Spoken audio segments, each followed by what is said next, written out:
بسم اللہ الرحمن الرحیم۔ السلام علیکم۔ اردو سٹوری سینٹر سے تمام دیکھنے اور سننے والوں کو السلام علیکم۔ اگر تو آپ ہمارے چینل پر نئے ہیں تو ہمارے چینل کو سبسکرائب کر دیجئے، ویڈیو کو لائک کیجئے اور لنک دوستوں کے ساتھ ضرور شیئر کیجئے۔ پیش خدمت ہے وادی موت کا اگلا حصہ۔ شہروز جھک گیا اور نوید کی طرف دیکھنے لگا تاکہ اگر جنگلی ان کے قریب آئے تو نوید اسے اشارہ کر دے۔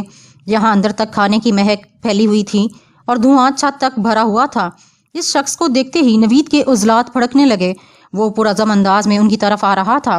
شہروز نے نوید کی طرف دیکھا، وہ تیار تھا، لیکن پھر اچانک ہی شینا کی آواز سن کر وہ اچھل پڑے۔ ارے شینا، شینا! شینا نے اپنا ہی نام لیا تھا۔ ارے شینا! جنگلی نے حیرت زدہ انداز میں پوچھا، شاید وہ تصدیق کرنا چاہتا تھا کہ اندر شینا ہی ہے۔ شینا، شینا پھر بولی۔ پھر اس نے نرم لہجے میں اس سے کچھ کہا، شاید وہ اسے اندر بلا رہی تھی۔ وہ طاقتور اور نوجوان شخص تھا۔ وہ آگے بڑھا اور اس سے قبل کہ اس کی نظر نوید پر پڑتی شہروز نے اسے چھاپ لیا۔ اسی شخص نے چلانے کی کوشش کی، لیکن شہروز کا بھاری بھرکم ہاتھ اس کے منہ پر جم گیا۔ شہروز نے اس کی گردن پر دباؤ ڈالا اور شہروز کو اٹھا کر پھینکتا نوید کا چاقو اس کے دل میں پیوست ہو گیا۔ اس کے حلق سے کوئی آواز نہیں نکلی، بس سانسوں کی کھرکھراہٹ سنائی دی اور پھر شہروز نے اسے چھوڑ دیا۔ اب شہروز آگے تھا اور باقی اس کے پیچھے دوڑ رہے تھے۔ ساحل پر پہنچ کر وہ پیٹ کے بل ریت سے لگ کر لیٹ گئے۔ ان کی نظریں بڑے بے صبرے پن سے ادھر ادھر کسی کو تلاش کر رہی تھیں۔ پہلے شہروز ہی مطمئن ہو کر کھڑا رہا اور باقی لوگ اس کے ارد گرد ہو کر کشتی کی طرف بڑھنے لگے جو ساحل پر کھڑی ہوئی تھی۔ نوید، انوار اور شینا نے دھکیل کر اسے آگے بڑھایا، جبکہ شہروز اسی رسی کا جائزہ لیتا رہا جو اسے لنگر سے ملی تھی۔ انہوں نے کشتی کو گھمایا۔ یہ بات شینا کو بے مقصد لگی، پھر اتنا دھکیلا کہ وہ 1 فٹ گہرے پانی میں پہنچ گیا۔ چلو انوار، چڑھ جاؤ، شہروز نے سرگوشی کی۔ انوار 2-3 کوششوں کے بعد اوپر چڑھ سکا کیونکہ کشتی پانی پر چلنے لگی تھی۔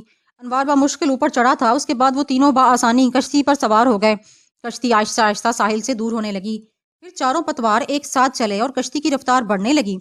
نوید اگلے اور شہروز پچھلے پتواروں پر تھے، جبکہ انوار، شینا اسٹار بورڈ پر تھے۔ کشتی میں ایک جگہ بانس رکھے ہوئے تھے، پھر اس کے بعد بادبان تھے، رسی کے گچھے بھی نظر آ رہے تھے، جبکہ اسی سامان کے اوپر لنگر رکھا ہوا تھا۔ یہ لنگر ایک بڑے پتھر میں سوراخ کر کے بنایا گیا تھا۔ کشتی ایک ہی لکڑی سے بنائی گئی تھی۔ کشتی بنانے میں غالباً جلد بازی سے کام لیا گیا تھا، جس کے باعث اس میں رساؤ تھی اور اس سبب اندر چند انچ پانی جمع تھا۔ نوید کے پتوار بہت تیزی سے چل رہے تھے اور اسی طرح اس کی سانسیں بھی چل رہی تھیں، جن کی آواز شہروز بھی سن سکتا تھا۔ نوید بہت طاقتور تھا، اس میں دیر تک پتوار چلانے کی قوت تھی۔ چاروں پتوار اس وقت ایک بن کر چل رہے تھے اور اس کے سبب کشتی بہت تیزی سے روان تھی۔ ساحل سے 1 تیر کے فاصلے پر پہنچ کر انہوں نے جزیرے کے انتہائی مشرقی سمت میں سفر شروع کیا، جہاں سے وہ مغرب کی طرف پلٹ کر کیمپ تک جا سکتے تھے۔ نوید، شہروز نے اپنی پھولی ہوئی سانسوں پر قابو پانے کے لیے کوشش کرتے ہوئے کہا، میرا خیال ہے کہ ہم کامیاب رہے۔ کوئی تعاقب میں تو نہیں؟ نوید نے پوچھا۔ نہیں۔ شاندار، نوید نے صرف اتنا ہی کہا اور پھر جلدی وہ جگہ سامنے آنے لگی جہاں سے انہیں مغرب کی سمت میں جانا تھا۔ اب پانی کا بہاؤ ذرا شدید تھا۔ وہ کشتی پر اس کے دباؤ کو بھی محسوس کر رہے تھے، اسی سبب کشتی کی رفتار بھی تیز ہو گئی تھی۔ اب شینا نے رہنمائی کے فرائض سنبھال لیے۔ یہ رہنمائی اشاروں سے ہو رہی تھی، لہٰذا شہروز کو کشتی کا رخ بدلنے میں کچھ دیر لگ جاتی تھی، لیکن یہ بات حیرت انگیز تھی کہ وہ ہر اشارے کو سمجھ رہا تھا۔ شینا کی رہنمائی میں کشتی ایک چتل میں چلی آئی۔ اب ان کے دائیں طرف پتھر تھے جن پر پانی سر پھوڑ رہا تھا۔ چاندنی ہر طرف پھیل چکی تھی اور قطبی ستارہ بھی آسمان پر اونچا تھا۔ اس بارے میں جب شینا نے راستے میں تبدیلی کا اشارہ کیا تو نوید پوچھ ہی بیٹھا، یہ کن نشانوں سے کام چلا رہی ہیں جناب؟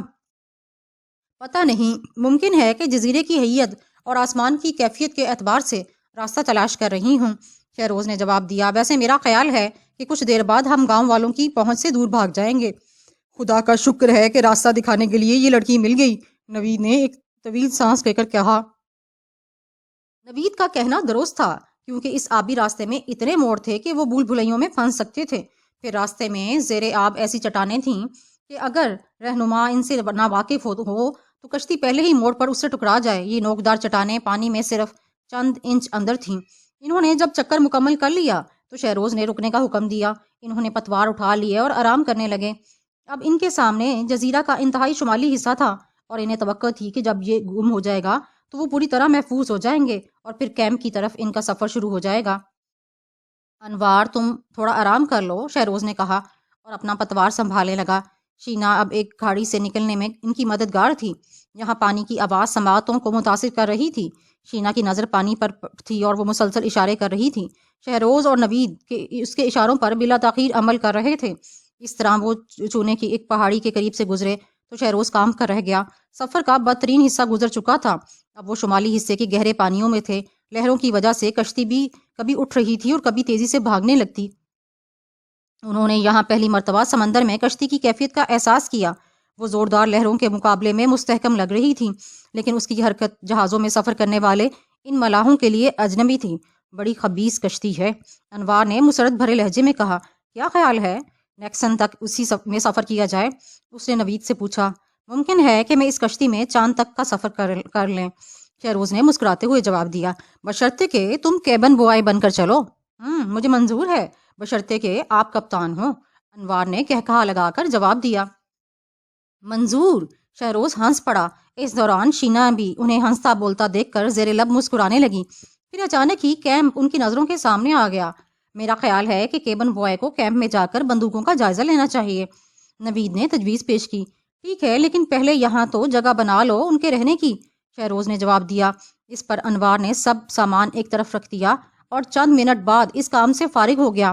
سامان ایک طرف کر دیا گیا صاحب، اس نے نوید سے کہا۔ کیا؟ نوید نے چونک کر پوچھا۔ سامان ایک طرف کر دیا ہے صاحب، میں نے سن لیا، لیکن تم نے مجھے صاحب کیوں کہا؟ اس لیے کہ اب تم اس جہاز کے نائب ہو، انوار کھلکھلا کر ہنس پڑا۔ اسی لیے صاحب کہہ رہا ہوں۔ بڑی مہربانی، نوید بھی ہنس دیا۔ اب تم لوگ تیار رہو، شہروز نے سنجیدگی سے کہا۔ میں کہوں تو پتوار اٹھا لینا اور اشارہ کروں تو چلا دینا، اور بہت تیزی سے چلانا۔ انہوں نے کشتی کیمپ کی طرف گھمائی تو بہت سا پانی کشتی میں آ گیا۔ نوید نے اپنا سارا وزن ایک طرف ڈال دیا اور ساتھ ہی پتوار تیزی سے چلنے لگا۔ چند ہی منٹ بعد کشتی ساحل پر پہنچ چکی تھی۔ نوید اترو، شہروز نے چلا کر کہا، اور نوید نے پانی میں چھلانگ لگا دی اور اس کے فوراً بعد شینا انوار کے ساتھ کود گئی۔ وہ رانوں تک پانی میں تھے اور چاروں نے کشتی کو پکڑ رکھا تھا۔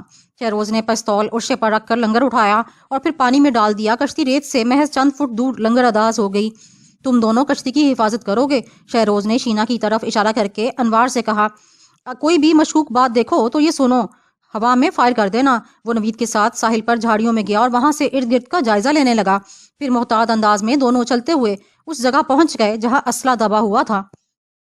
میرا خیال ہے کہ اسلحہ لادنے سے مقبل کیمپ کا جائزہ لے لیا جائے، شہروز نے تجویز پیش کی۔ دونوں ٹیلے تک پہنچے۔ یہاں تو خوفناک ویرانی اور خاموشی ہے، نوید نے کہا، اور ساتھ ہی دونوں نے اپنے اپنے پستول نکال لیے۔ اس جگہ کہیں پر کپتان نے جنگلی کو مارا ہے۔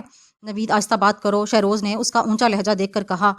انہوں نے کیمپ کی تلاشی لی مگر وہاں کوئی نہ تھا، لہٰذا وہ واپس آ کر اسلحہ لادنے لگے۔ انہیں گھڑے سے کشتی تک کے کئی پھیرے لگانے پڑے۔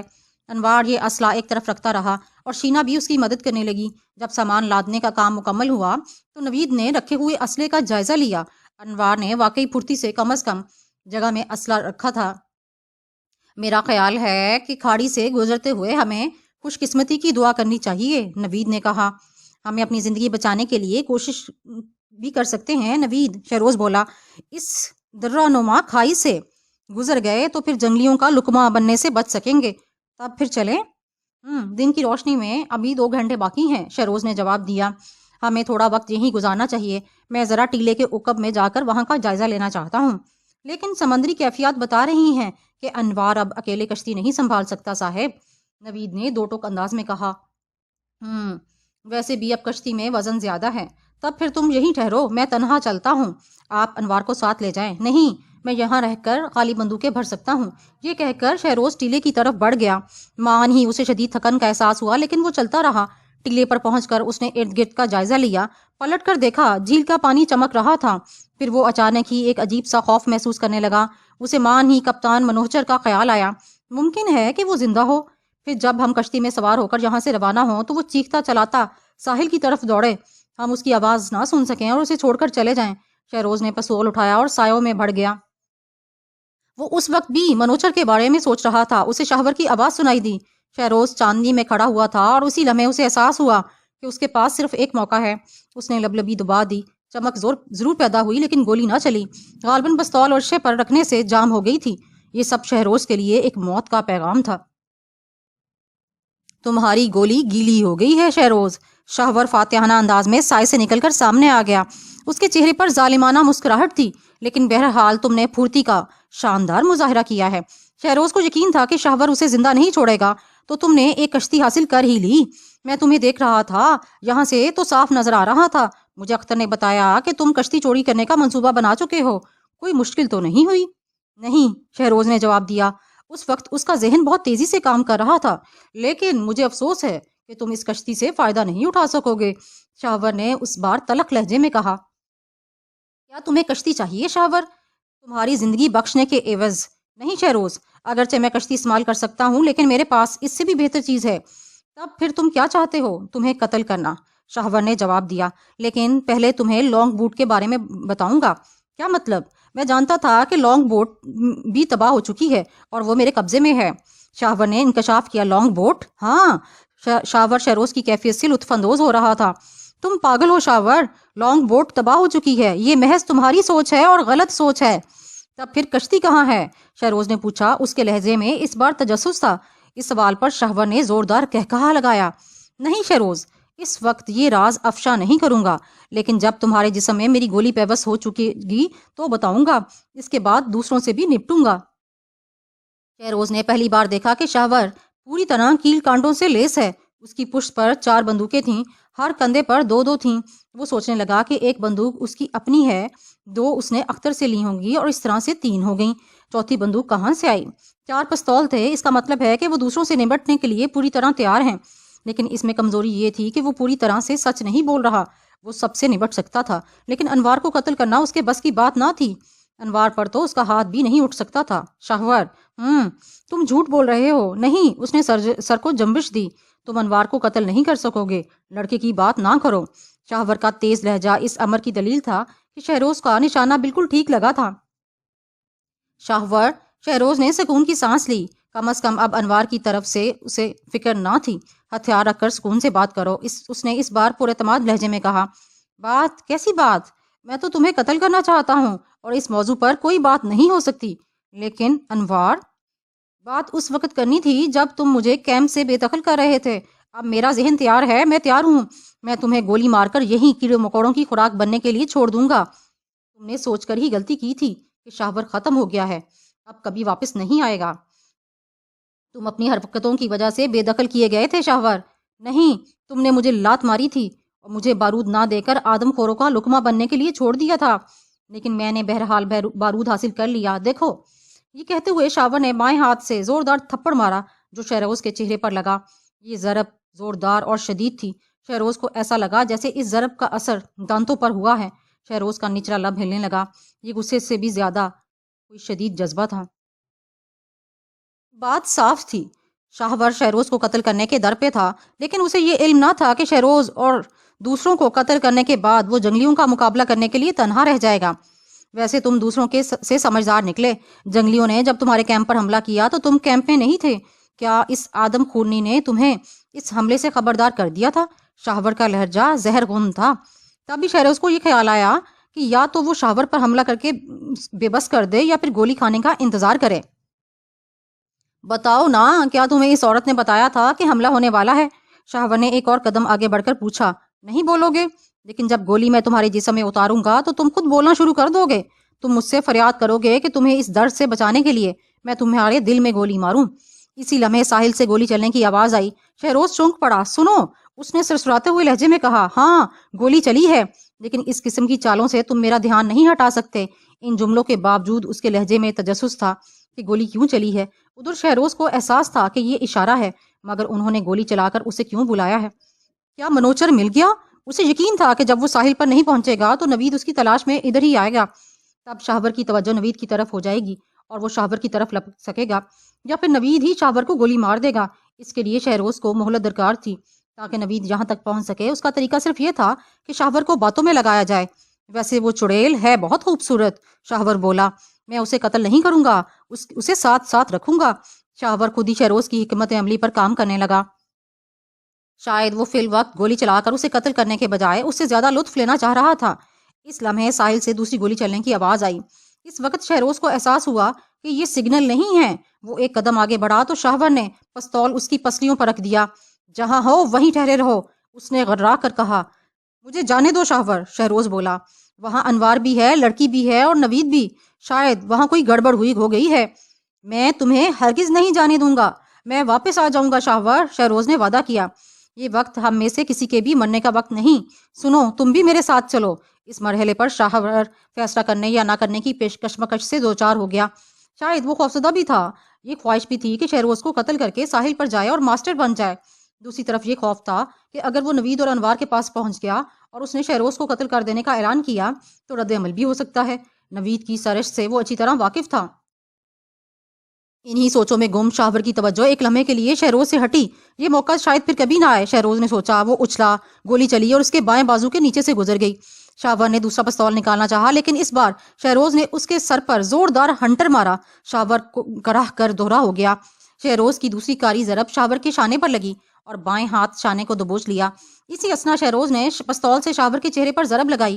خون بہنے لگا، شاہور کی آنکھیں پھیل گئیں اور اندھا دھند ایک طرف بھاگنے لگا۔ وہ سایوں اور ٹیلوں کی درمیان بھاگتا رہا، پھر اس کے گھڑے کے قریب سے گزرا جہاں اسلحہ دفن کیا گیا تھا۔ وہ جھاڑیوں سے ٹکرایا تو اس کا منہ چھیل گیا، پھر وہ زمین پر ابری ہوئی ایک جڑ سے ٹکرایا۔ وہ اٹھا اور پھر بھاگنے لگا۔ بھاگتے بھاگتے وہ ساحل پر نکل آیا۔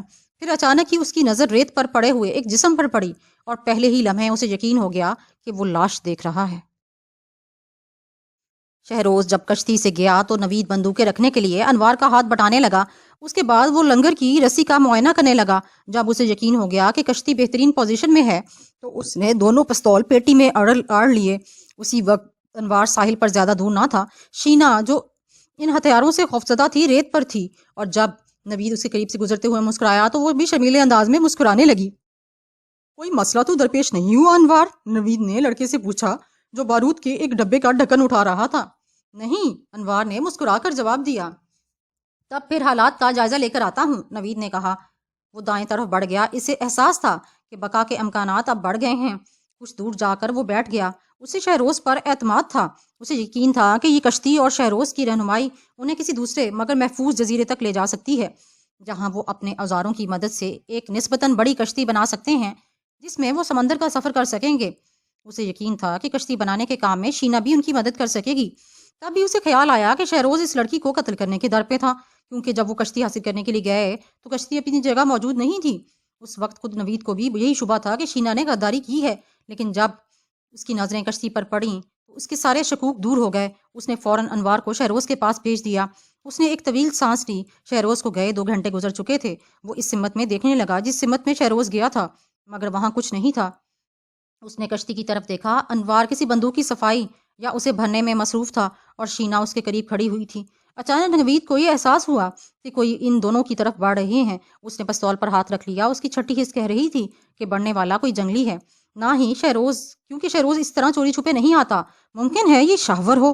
وہ تیزی سے کھڑا ہو گیا۔ ممکن ہے منوچر ہو، اس نے زیر لب کہا۔ پھر مان ہی وہ چلا اٹھا، کیا ہو رہا ہے؟ کون ہے وہاں؟ کیا کپتان منوچر ہے؟ میں نوید ہوں جناب۔ اس ساتھ ہی اس نے پستول نکال لیا۔ جواب نہیں ملا، کوئی آواز نہیں آئی۔ کپتان، اگر یہ آپ ہیں تو جواب دیں ورنہ میں گولی چلا دوں گا، نوید نے اس بار للکارنے والے انداز میں کہا۔ اس بار ہنکارا سا سنائی دیا اور پھر کوئی نوید کی سمت میں آنے لگا۔ چال ڈھال سے وہ منوچر ہی لگتا تھا۔ اس کے دونوں ہاتھوں میں پستول تھے، چہرہ خراشوں سے بھرا ہوا تھا، قمیض پھٹی ہوئی تھی، پتلون کی دھجیاں نظر آ رہی تھیں۔ یہ کسی کا ڈھانچہ ہی لگ رہا تھا۔ اس کی نظریں نوید کو اس طرح دیکھ رہی تھیں جیسے ان نظروں سے نے پہلے کبھی کسی انسان کو نہیں دیکھا۔ نوید کو اس کی یہ حالت دیکھ کر بہت صدمہ ہوا۔ وہ اس کی طرف بڑھنے لگا لیکن اچانک ہی منوچر نے گولی چلا دی۔ نوید نے بچنے کی بہت کوشش کی لیکن گولی اس کے بائیں شانے میں پیوست ہو گئی۔ نوید اوندے منہ جا گرا۔ ریت منہ میں بھر گئی لیکن اس نے ہمت کی اور اپنے پستول کی لبلبی دبائی، لیکن گولی نہ چلی۔ انوار نے نوید کی للکار نہیں سنی لیکن گولی چلنے کی آواز پر وہ اچھلا تھا۔ اس نے ادھر ادھر دیکھا، تاہم اسے کچھ نظر نہ آیا، لیکن پھر بھی اس نے بھری ہوئی بندوق اٹھا لی۔ شینا کی طرف دیکھا، وہ اپنی جگہ سے غائب تھی۔ وہ کشتی کی حفاظت کے لیے کشتی کی طرف دورہ چلا آیا۔ اب وہ رانوں تک پانی میں کھڑا تھا، تبھی اچانک اس کی نظر شینا پر پڑی۔ وہ بار بار خوف زدہ انداز میں ساحل کی طرف اشارہ کر رہی تھی۔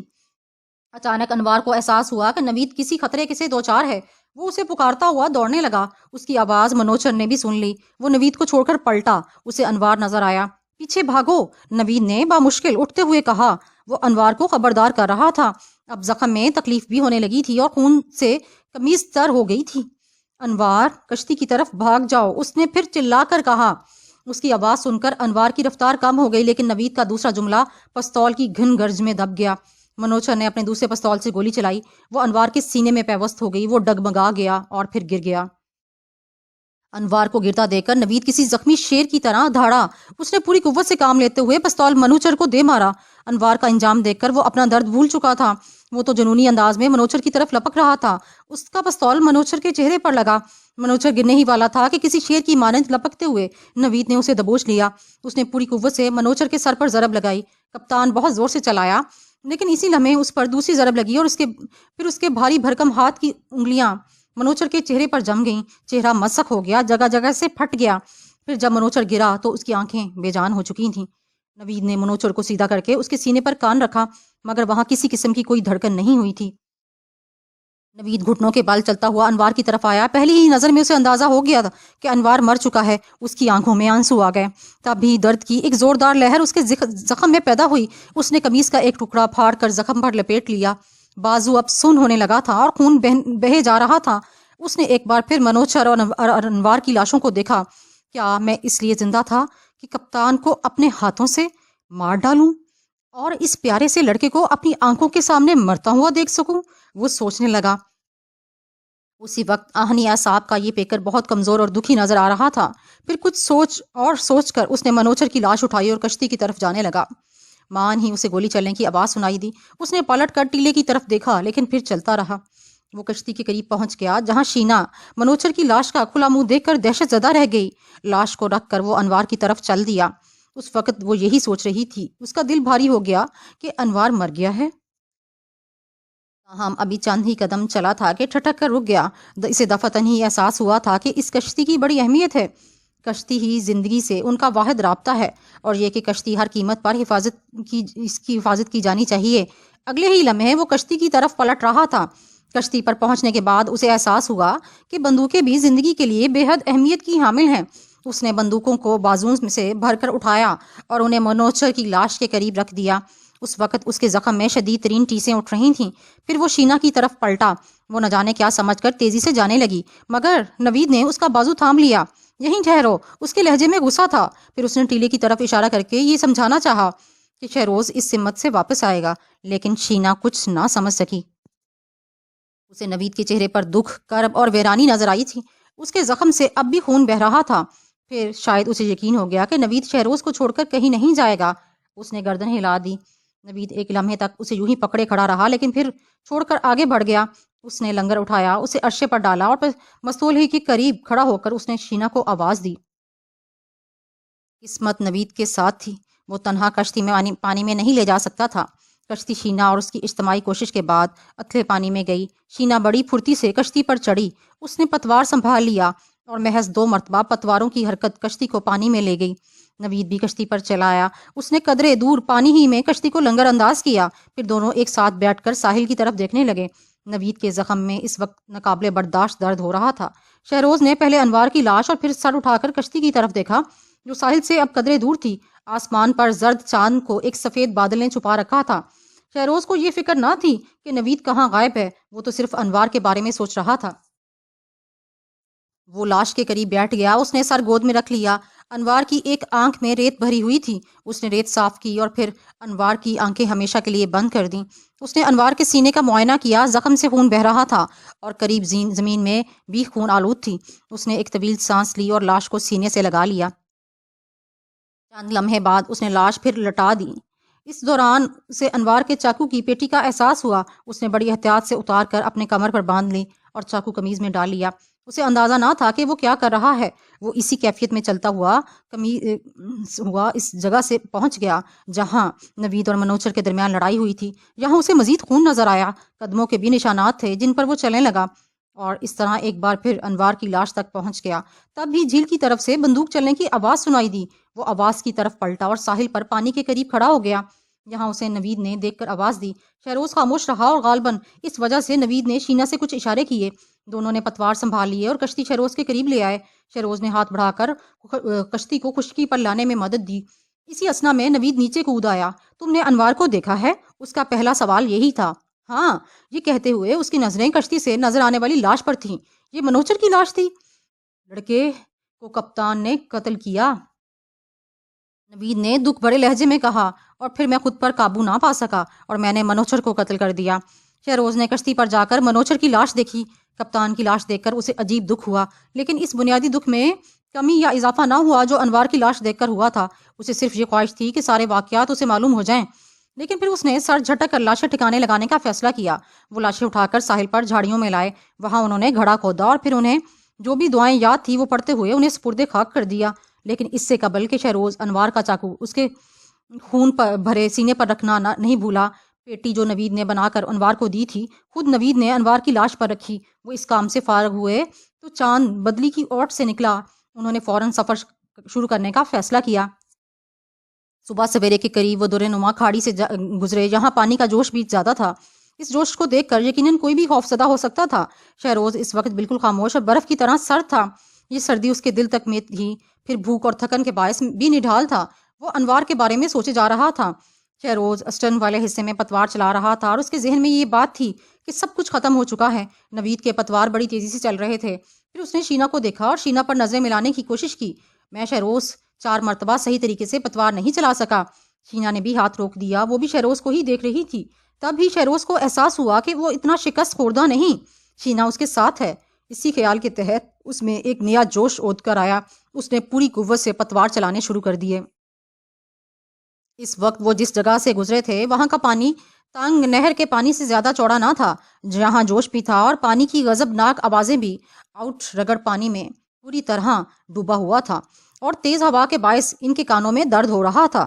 شینا نے نوید کی طرف دیکھا۔ نوید کی حالت زخم کی باعث غیر ہو رہی تھی، خون مسلسل بہہ رہا تھا۔ شہروز بھی نوید کی کراہیں سن رہا تھا۔ کچھ دور جا کر نوید سے ایک پتوار غلط چلا اور ایک لمحے کے لیے کشتی بے قابو ہونے لگی، لیکن اپنی اس غلطی کو نوید نے ہی ٹھیک کیا اور کشتی ایک مرتبہ پھر پہلے کی طرح دوڑنے لگی۔ کچھ دیر بعد انہوں نے آرام کا فیصلہ کیا۔ شینا نے بھی اپنا چہرہ اٹھا کر نوید کی طرف دیکھا اور پھر اس نے پتوار اٹھا کر نوید کے سر کے پیچھے کی سمت میں اشارہ کیا۔ ہم مغرب، شمال مغرب، شہروز نے اشارے کی وضاحت کی تاکہ نوید سمت کا خیال رکھے۔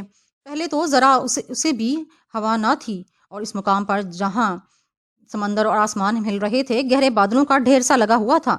ان بادلوں کے اوپر انتہائی صاف آسمان پر بھی کہیں کہیں بادلوں کے دھبے نظر آ رہے تھے۔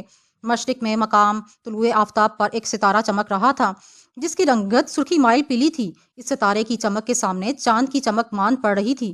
اب جب کہ وہ جھیل اور جزیرے سے دور آ چکے تھے انہیں کسی بھی کشتی بھی چھوٹی لگنے لگی تھی۔ پانی بھی اتنا زیادہ تھا کہ کشتی کے کناروں تک پہنچ رہا تھا۔ بعض اوقات پتوار پر جمے ہوئے ان کے ہاتھ بھی بھیگ رہے تھے۔ آؤٹ رگر کام کر رہا تھا۔ آہستہ آہستہ جزیرے کے آثار معدوم ہونے لگے۔ 2 گھنٹے بعد شہروز نے ایک بار پھر آرام کرنے کا اعلان کیا اور جزیرے کی طرف پلٹ کر دیکھا۔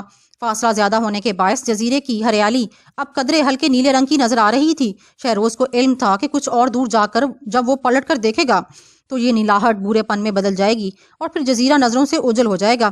سفر کے اگلے مرحلے کے لیے روانہ ہونے سے قبل شہروز نے پتوار ٹانگوں کے بیچ میں رکھ کر قمیص سر تک اوڑھ لی، پھر اپنا جائزہ لیا اور اس کے بازو کے نیچے خون جمع ہوا تھا۔ اس نے سمندر سے پانی لا کر زخم پر ڈالا اور زخم پر کپڑا لپیٹنا اور قمیص دوبارہ پہن کر پتوار سنبھال لیا۔ صبح کا بیشتر حصہ گزر جانے کے بعد ہوا چلنی شروع ہو گئی۔ ہوا کا احساس ہوتے ہی شینا نے پلٹ کر شہروز کو دیکھا اور بادبان کی طرف اشارہ کیا۔ شہروز نے اسبات میں سر ہلایا۔ شینا نے اشارہ پاتے ہی پتوار رکھ دیے اور بادبان کھول دیے۔ جب انہوں نے پتوار رکھے تو سورج آگ برسا رہا تھا۔ ہوا جنوب مشرق سے چل رہی تھی۔ یہ تجارتی ہوائیں تھیں۔ شہروز جانتا تھا کہ ان ہواؤں میں کشتی کو بڑی حکمت عملی سے چلانا ہوگا۔ پہلے 1 گھنٹے کے دوران انہوں نے کشتی میں ہر قسم کی ہلچل محسوس کی۔ آؤٹ رگڑ کو سمندر کے اندر تک گھسکتے دیکھا، لیکن آہستہ آہستہ ان میں اعتماد آنے لگا۔ وہ کشتی میں اتھل پتھل کی عادی ہونے لگے۔ اس دوران کچھ پانی میں کشتی میں آ گیا اور پھر کشتی پرسکون انداز میں بہنے لگی۔ اگلا حصہ دب کر چلنے لگا جس کے باعث عقبی حصے میں بیٹھا ہوا شہروز بلند ہو گیا۔ بادبان کھول کر چلنا بہت مشکل ہو رہا تھا۔ اپنی بلندی کے باوجود شہروز کو پتوار چلانے میں بہت مشکل ہو رہی تھی۔ اس کے بازو سارا کام کر رہے تھے۔ جلد ہی وہ تھک گئے۔ وہ من بھر کے ہو گئے تھے۔ اچانک ہی اسے ایک بار پھر انوار یاد آ گیا۔ یہ شدت خواہش اختیار کر گئی کہ اسے انوار کی موت کی تفصیلات معلوم ہو سکیں۔ نوید، اس نے اچانک کہا، لڑکا کس طرح ہلاک ہوا؟ وہ نوید تھوک نکل کر بولا، میں نے اسے کتنی بار خبردار کیا کہ وہ وہاں سے ہٹ جائے، لیکن منوچر نے اسے دیکھ لیا۔ تم جانتے ہو کہ منوچر کا نشانہ کیسا تھا؟ شہروز خاموش رہا۔ تمہیں میری باتوں پر یقین ہے نا؟ نوید نے ایک لمحے کے لیے پوچھا۔ شہروز خاموش رہا۔ یہ واقعہ اس کا کچھ شینا نے بھی دیکھا ہوگا۔ نوید نے گواہی پیش کی، مگر پھر میں اس کی اور وہ میری بات نہیں سمجھ سکتی۔ ہاں مگر پھر بھی نوید۔ نوید نے ہنکارا بھرا۔ میرے دل میں بہت سے شکوک جنم لے رہے ہیں، شہروز نے بڑی سنجیدگی سے کہا۔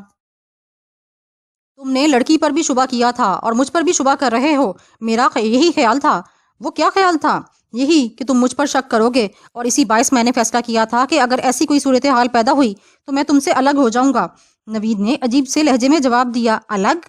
یہ دوپہر کا وقت تھا اور شینا ان باتوں سے بے نیاز سٹار بورڈ پر کھڑی ہوئی ادھر ادھر دیکھ رہی تھی۔ اس نے اچانک پلٹ کر شہروز کو دیکھا، ساتھ ہی اشارہ بھی کیا۔ شہروز نے فوراً پتوار پر زور ڈالا اور رخ بدلنے لگا۔ شینا چند لمحے تک کشتی کے رخ کی تبدیلی دیکھتی رہی اور پھر سر ہلا ہلا کر کچھ کہنے لگی۔ نوید نے بھی پلٹ کر اسے دیکھا۔ اس وقت نوید کی آنکھیں بہت سرد لگ رہی تھیں اور داڑھی تیز ہوا کے دباؤ کے باعث گردن سے چپکی ہوئی تھی۔ نوید سمجھ چکا تھا کہ وہ کیا کہہ رہی ہے، جبکہ شہروز اب تو شینا کے چھوٹے موٹے جملے ہی سمجھ لیتا تھا۔ جزیرے پر آدم نہ آدم ذات کا نام و نشان تھا، لیکن یہ وہی جگہ ہو سکتی تھی جہاں یوگ ان کی تلاش میں آ سکتا تھا۔ شینا اس کو بار بار افواہ کہہ رہی تھی۔ اس کی تنبیہ سمجھتے ہوئے شہروز نے کشتی کو ایک بار پھر پرانے راستے پر ڈال دیا۔ میرا خیال ہے کہ سوچنے سمجھنے کا کام اس پر چھوڑ دو، نوید نے شہروز سے کہا۔ شہروز نے اس کا کوئی جواب نہیں دیا۔ وہ غیر یقینی مستقبل کے بارے میں متفکر تھا۔ سوال یہ تھا کہ وہ کہاں کس زمین پر اتریں گے اور یہ کہ ان کا حشر کیا ہوگا، لیکن اس کے برعکس نوید بہت پر اعتماد تھا۔ ویسے اس کے زخم میں تکلیف بڑھتی جا رہی تھی اور بار بار منوچر انوار کی لاشیں نگاہوں کے سامنے آ رہی تھیں۔ اب پوا قریب آیا تو وہ ایک کھاڑی میں جنم لیتا ہوا جڑواں جزیرہ نظر آیا۔ یہاں پہاڑیاں بھی تھیں، پہاڑی ٹیلے بھی، جو سب کے سب جھیل نما سمندر میں اتر رہے تھے۔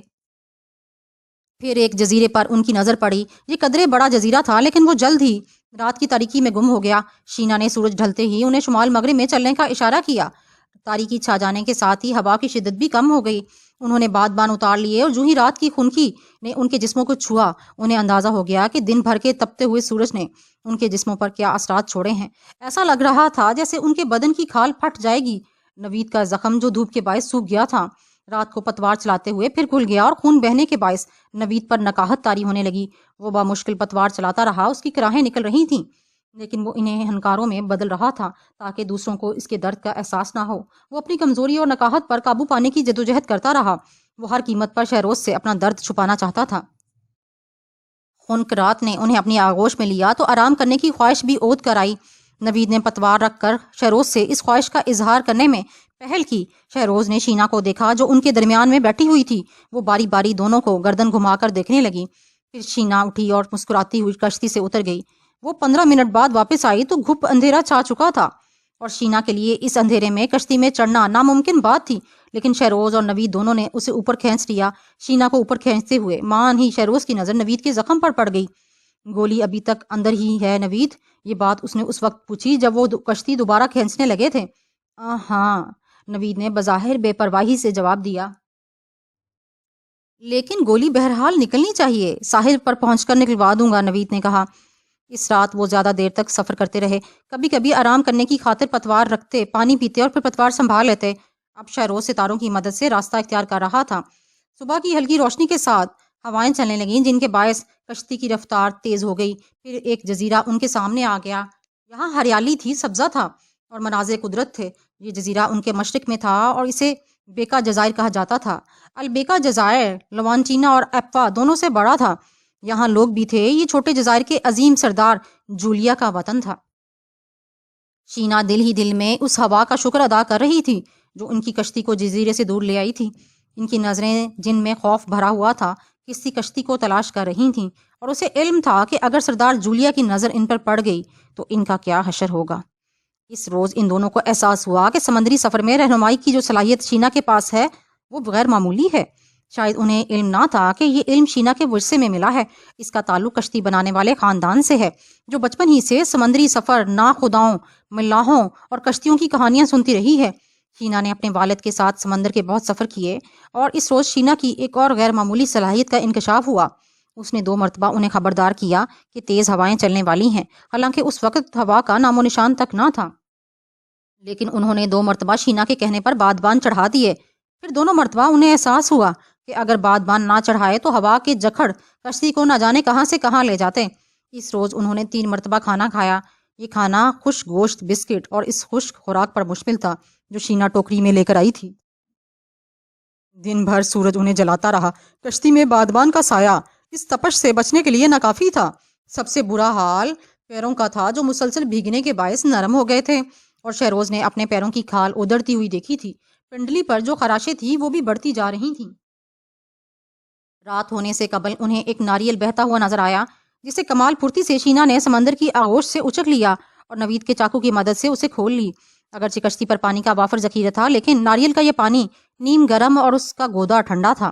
اس میں مٹھاس بھی تھی۔ ناریل کا یہی پانی پیتے ہوئے نوید کو احساس ہوا کہ اس نے زمین دیکھی ہے۔ اس نے پلٹ کر اشارہ کیا۔ شینا بھی سر ہلاتی کھڑی ہو گئی۔ اس کے چہرے پر حیرت کے آثار نہ تھے۔ شہروز نے کشتی کا رخ مزید مغرب کی سمت کر لیا۔ پھر کشتی کی رفتار تیز ہو گئی۔ ابھی نصف شب میں 1 گھنٹہ باقی تھا۔ کشتی ابر آلود آسمان کے نیچے سمندر کے سینے پر بہہ رہی تھی کہ اچانک انہوں نے اپنے بالکل سامنے نارنجی چمک دیکھی۔ نوید نے خبردار کیا تو شینا خوفزدہ انداز میں کھڑی ہو گئی۔ اس نے اشارے سے ہدایت دی کہ جزیرے سے دور رہا جائے، لیکن وہ نہ سمجھ سکا۔ میرا خیال ہے کہ شینا ہمیں خبردار کرنا چاہتی ہے، نوید نے کہا۔ شاید خطرہ ہے اور لوگ بھی ہو سکتے ہیں۔ یہ کہتے ہوئے اس نے شہروز کی طرف دیکھا، مگر شہروز راستہ بدلنے کی کوشش نہیں کر رہا تھا۔ میرا خیال ہے کہ راستہ بدل دیں، میں مدد کے لیے آ رہا ہوں۔ نہیں نوید، شہروز نے فوراً جواب دیا۔ ہم وہیں چلیں گے۔ اس کا لہجہ ایسا تھا کہ شینا بھی اسے تکنے لگی۔ یعنی جزیرے پر؟ نوید بوکھلا اٹھا۔ اسے اس کا جواب نہ ملا۔ غالباً شینا بھی شہروز کا مقصد سمجھ گئی تھی۔ اس کے چہرے پر ہوائیاں اڑ رہی تھیں۔ خود شہروز کو بھی یہ احساس نہ تھا کہ جزیرے پر جانے کا فیصلہ کیسے کر بیٹھا۔ اس کی نظریں نارنجی آگ پر تھیں، اس کی کھال تڑک رہی تھی اور اس میں سے خون نکل رہا تھا، اور ساتھ ہی وہ جدوجہد بھی کر رہا تھا کہ کشتی بہاؤ کی مخالف سمت میں اپنے راستے پر چلتی رہی۔ آگ قریب آتی گئی۔ بہاؤ کے مخالف سمت میں کشتی چلانا انتہائی خطرناک عمل بنتا جا رہا تھا۔ کسی بھی وقت کشتی الٹ سکتی تھی۔ شینا اور نوید کو اس کا بخوبی احساس تھا، اور نوید تو یہ سمجھ کر ہی خوفزدہ ہو رہا تھا کہ اب خاتمہ قریب ہے۔ نوید اور شینا دونوں کو ایسا لگ رہا تھا جیسے شہروز کو جزیرے تک پہنچنے والا آبی راستہ معلوم ہے۔ پھر پانی کم ہونے لگا، کرنٹ کم ہو گیا۔ کشتی اب زیادہ ہچکولے نہیں لے رہی تھی۔ پہاڑیاں اور کھائیاں سامنے آ رہی تھیں، اور ان کھائیوں میں بہت کم پانی تھا۔ پھر اچانک ہی شہروز نے ایک نہر نما کھائی میں کشتی ڈال دی، اور جب پانی مزید اتھلا ہو گیا تو اس نے کشتی روک لی۔ کچھ ایسا ہی لگا تھا جیسے شہروز کو یہاں لنگر انداز ہونے کا پہلے ہی سے علم تھا، لیکن نوید کے برعکس شینا کو ایک بار پھر یقین ہو گیا تھا کہ شہروز کوئی دیوتا ہے۔ ہوا کم ہوتے ہی شینا نے بادبان وغیرہ اتار لیے اور پھر وہ پتوار سنبھال کر بیٹھ گئے۔ بہت دیر بعد پہلی مرتبہ شہروز نے شینا کی طرف دیکھا، اسے چھوا اور مسکرا کر ساحل کی طرف اشارہ کیا۔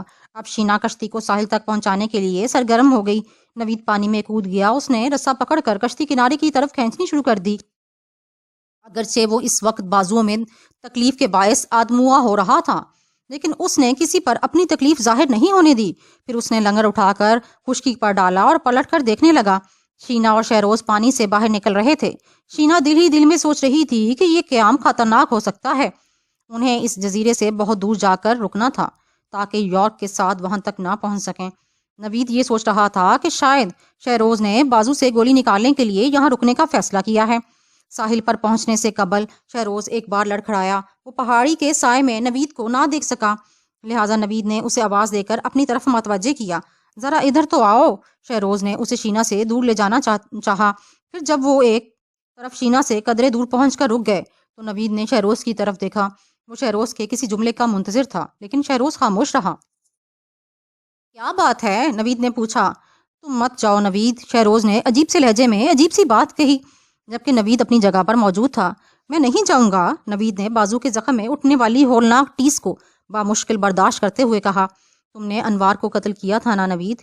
یہ کہہ کر شہروز خود بھی چونک پڑا۔ یہ براہ راست الزام تھا جو نوک زبان سے لاشعوری طور پر پھسل گیا۔ نہیں، نوید نے سپاٹ لہجے میں کہا، میں نے منوچر کو قتل کیا تھا، انوار کو نہیں، اور میں تم سے کہہ چکا ہوں کہ مجھے تم پر شبہ ہے، اور میں کہہ چکا ہوں کہ شبہ یقین میں بدلنے سے قبل میں چلا جاؤں گا۔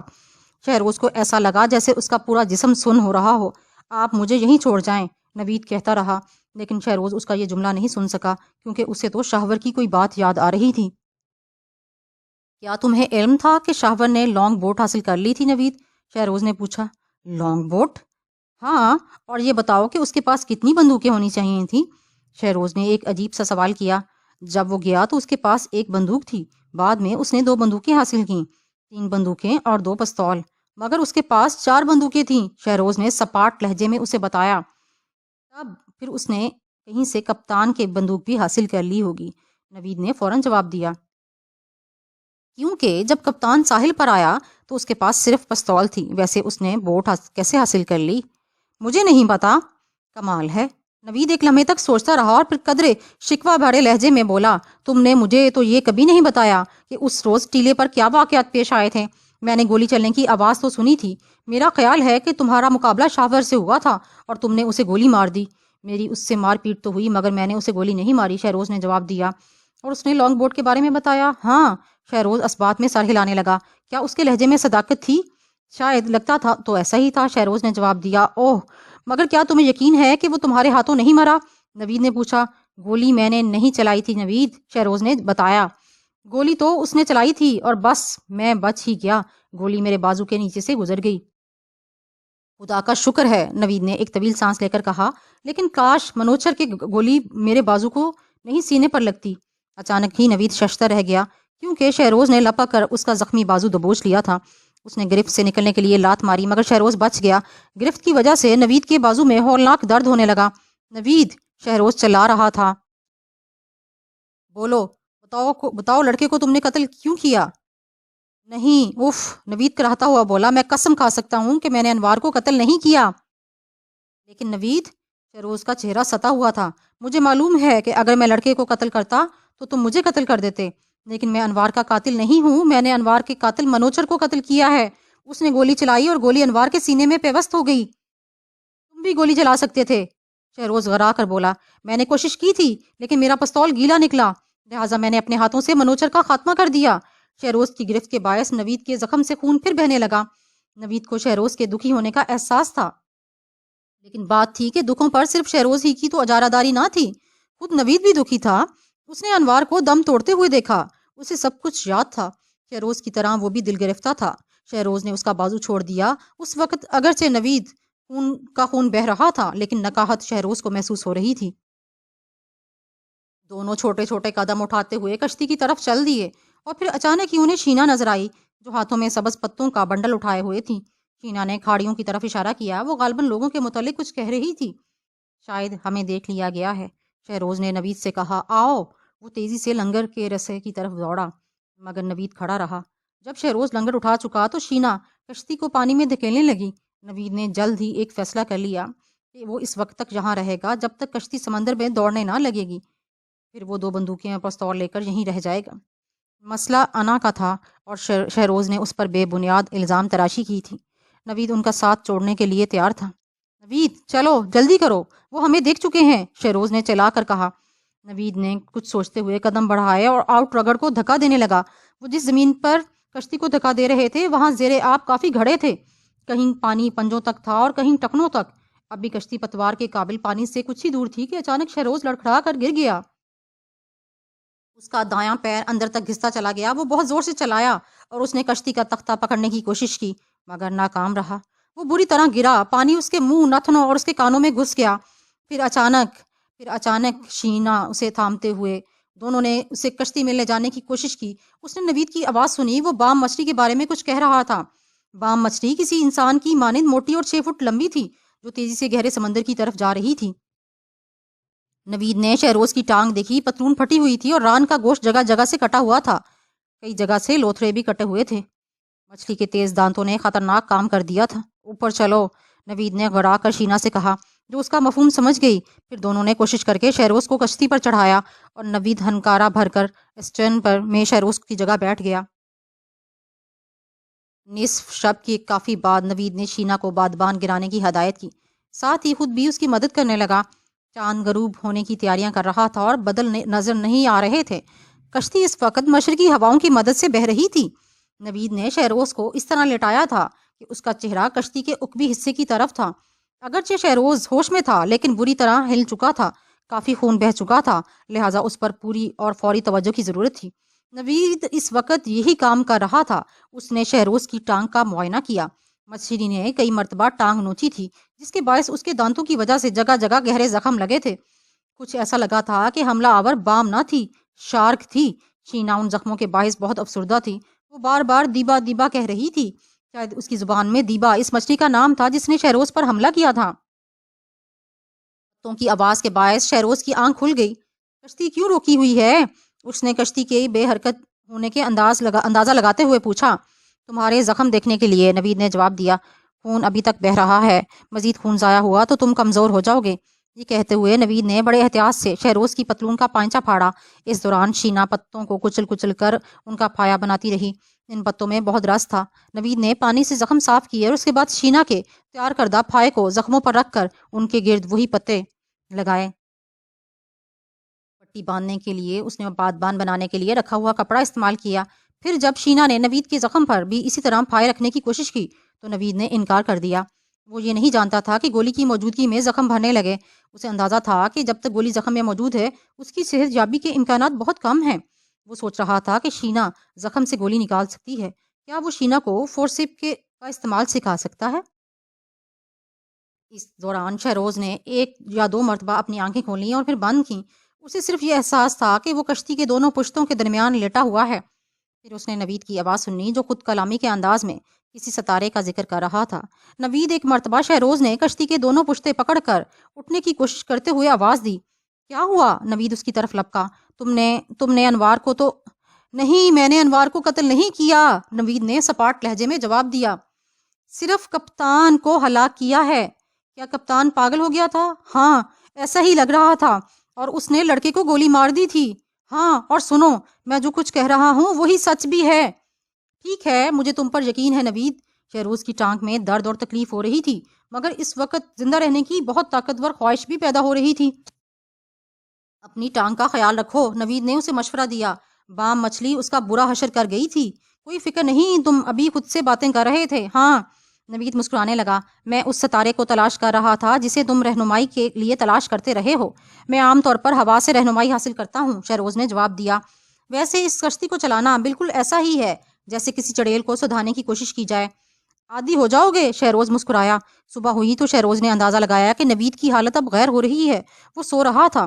شہروز نے اسے غور سے دیکھا۔ اس کا سر جھول رہا تھا، بال چکٹ ہو رہے تھے، داڑھی الجھی ہوئی تھی، آنکھوں کے نیچے کالے ہلکے پڑ چکے تھے۔ شہروز شرمندگی محسوس کرنے لگا کہ اس نے نوید کے زخم سے گولی پہلے کیوں نہیں نکال دی۔ بہرحال اب وہ گولی نکالنے کا فیصلہ کر چکا تھا۔ وہ بمشکل اٹھا اور پھر تقریباً گھسٹتا ہوا اس صندوقچی تک پہنچ گیا جس میں جراحی کے چند آلات اور اوزار رکھے ہوئے تھے۔ صندوقچی میں چند دوائیں بھی موجود تھیں۔ صندوقچی سے اسے پروب اور برانڈی مل گئی۔ پھر جب پلٹا تو اس نے فوراً ہی لیٹ جانا پڑا کیونکہ گھسنے کی وجہ سے ٹانگ میں درد شروع ہو گیا تھا۔ شینا اسے بغور دیکھ رہی تھی، اس کے درد میں شریک تھی۔ وہ لپکی اور اس نے اس کا سر اپنے زانوں پر رکھ لیا۔ کچھ دیر بعد وہ اسے سہارا دے کر نوید تک لائی، لیکن اس سے پہلے بھی یہ واضح کر دیا تھا کہ شہروز صرف ایک ٹانگ استعمال کرے گا۔ نوید، شہروز نے محو خواب نوید کو آواز دی۔ ہاں، نوید یہ کہہ کر اٹھا اور سیدھا پتواروں کی طرف بڑھ گیا۔ نہیں دوست، شہروز نے اس کا ہاتھ تھام لیا، میں نے تمہیں پتوار اٹھانے کے لیے نہیں اٹھایا، میں تو تمہارے شانے پر مشق ستم کرنا چاہتا ہوں۔ اوہ، نوید مسکرایا، اس زخم نے واقعی پریشان کر رکھا ہے۔ پتے شینا کے پاس ہیں اور لو اس کے چند گھونٹ پی لو۔ شہروز نے برانڈی کی بوتل نوید کی طرف بڑھا دی۔ یہ کیا ہے؟ اس کی فکر مت کرو، پی جاؤ، تمہیں جلد ہی معلوم ہو جائے گا۔ یہ لو برانڈی، نوید نے بوتل ہاتھ میں لے کر پوچھا۔ ہاں، شہروز نے جواب دیا۔ وہ مسکرا رہا تھا۔ میں تو نہیں پیوں گا۔ پیو، یہ میرا حکم ہے۔ ہمارے پاس صرف اتنی ہی برانڈی ہے، نوید نے کہا، اور یہ زیادہ برے وقت میں بھی کام آ سکتی ہے۔ پھر تم کیا کرو گے؟ میں کہتا ہوں پیو، چپ چاپ پی جاؤ۔ مگر نوید ذرا سوچو، نوید، زخم سے گولی نکالتے وقت کتنی تکلیف ہوگی تمہیں؟ میرا خیال ہے کہ گولی لگنے کے مقابلے میں زیادہ ہی ہوگی۔ نوید جزمردہ انداز میں مسکرایا۔ تو پھر اس تکلیف کو کم رکھنے کے لیے اسے پی جاؤ تاکہ میں قدرے سکون سے آپریشن کر سکوں۔ نوید نے 2 گھونٹ پی لیے۔ اور پیو، شہروز بولا۔ چاہو تو سب پی جاؤ۔ یہ کہتے ہوئے اس نے پروب نکال لیا۔ دوسرے شانے کے بل لیٹ جاؤ، شہروز نے اسے ہدایت کی۔ اس وقت نوید کی پیشانی پر پسینے کی بوندیں جھلملانے لگیں۔ زخم سے گولی نکالنا آپریشن تھیٹر میں مشکل ہوتا ہے تو پھر کشتی میں تو تقریباً ناممکن سی بات تھی۔ اس نے زخم کا جائزہ لیا۔ گولی اوپر نہیں بلکہ ان کے قیاس کے برعکس کافی اندر تھی۔ نوید کو بھی نظر بھی نہیں آ رہی تھی۔ نوید نے ایک طویل سانس لی اور جو ہی پروب زخم میں داخل ہوا اسے مزید پسینہ آ گیا، اس کے ہونٹ زرد ہونے لگے۔ شاباش نوید، شاباش، ہمت سے کام لو، شہروز نے کہا۔ تم ابھی تک گولی کو نہیں چھو سکے ہو، نوید نے تکلیف ضبط کرتے ہوئے بتایا۔ ہاں، شہروز نے زخم کو ریدا تو پیپ بہہ نکلی، پھر مزید کوشش کے بعد گولی مل گئی۔ شہروز نے فورسپ کے ذریعے سے اسے پکڑا اور نکالنا چاہا۔ گولی فورسپ میں تو آ گئی، لیکن جب شہروز نے ہاتھ کھینچا تو گولی پھر زخم میں رہ گئی۔ 3 مرتبہ کی کوشش کے بعد اس نے فاتحانہ انداز میں گولی باہر نکال کر نوید کو دکھائی، پھر اسے ایک طرف پھینک دیا۔ لو، 2-3 گھونٹ اور لے لو، شہروز نے بوتل نوید کو دیتے ہوئے کہا۔ شینا نے ایک بار پھر پتے کچل کر زخم کے لیے پایا بنایا۔ غالباً یہ پتے کسی ایسے درخت کے تھے جو زخموں کو مندمل کرنے میں اکسیر کی حیثیت رکھتے ہیں۔ پٹی کرنے کے بعد شہروز نوید کو دیکھ کر مسکرا دیا۔ اب کیا حال ہے؟ بہتر، لیکن اگر آئندہ برانڈی کی پوری بھری بوتل بھی دو گے تب بھی ایسے آپریشن پر آمادہ نہیں ہوں گا، نوید نے مسکرانے کی کوشش کرتے ہوئے کہا۔ تمہیں زیادہ تکلیف تو نہیں ہوئی؟ نہیں، یہ کہہ کر وہ ہنس پڑا۔ شکریہ۔ نہیں یار، کاش یہ کام میں پہلے کر لیتا۔ اس روز انہیں جزیرہ چھوڑے ہوئے 4 دن ہو چکے تھے۔ ہوا زیادہ بہتر نہ تھی، لیکن پھر وہ کشتی کی سفر میں دوپہر تک ان کا مدد کرتی رہی۔ پھر ہوا بند ہو گئی اور اس کے بعد اس کا رخ بدل گیا۔ انہیں ایک بار پھر شینا کی اہمیت کا احساس ہوا۔ اس نے ہوا کا رخ بدلتے ہوئے آؤٹ رگڑ کی سمت بھی اس کے مطابق کر دی۔ اگر وہ ایسا نہ کرتی تو کشتی کسی بھی راستے پر جا سکتی تھی۔ شینا نے ابھی اپنا کام ختم نہیں کیا تھا، وہ پھرتی اور تیزی سے کام لینے لگی۔ دونوں مردوں نے دیکھا اور یہ اندازہ کر لیا کہ یہ لڑکی کس قدر بہادر ہے، اور وہ اس کی اس بہادری پر اس کو داد دینے لگے۔ بہرحال وہ تینوں اپنی اپنی جگہ پر کام کر رہے تھے۔ اب ایک بالکل نئے انداز سے بادبان چڑھا دی گئی تھی۔ پھر شینا نے نوید کو اشارے سے سمجھایا کہ دستے کو کس پوزیشن میں رکھا جائے، لیکن نوید یہ سمجھا کہ وہ دستے کو اندر ڈالنے کے لیے کہہ رہی ہے۔ نوید نے جو ہی یہ حرکت کی وہ چلائی۔ اس نے دوبارہ اشارے کیے کہ آؤٹ رگڑ کو ہوا کے رخ پر رکھنے کے لیے دستے کی پوزیشن کیا ہونی چاہیے۔ اب ہوا کا رخ کشتی کے عقبی حصے کی طرف ہو گیا۔ شینا کا سارا زور اس بات پر تھا کہ آؤٹ رگڑ پانی سے اٹھنا نہیں چاہیے، کیونکہ پانی سے اس کے اٹھنے کی صورت میں کشتی الٹ سکتی ہے۔ ہواؤں کی یہ صورتحال رات تک اسی طرح رہی، جب تک شینا ماہرانہ انداز میں پتوار چلاتی رہی، لیکن یہ سوچ لینا کہ وہ بددستور اسی طرح کام کرتی رہے گی زیادتی تھی، لہٰذا انہوں نے آرام کرنے کا فیصلہ کیا۔ وہ اس طرح لیٹ گئے کہ کشتی کے اچھل کود سے ان کے جسم لڑک نہ جائیں۔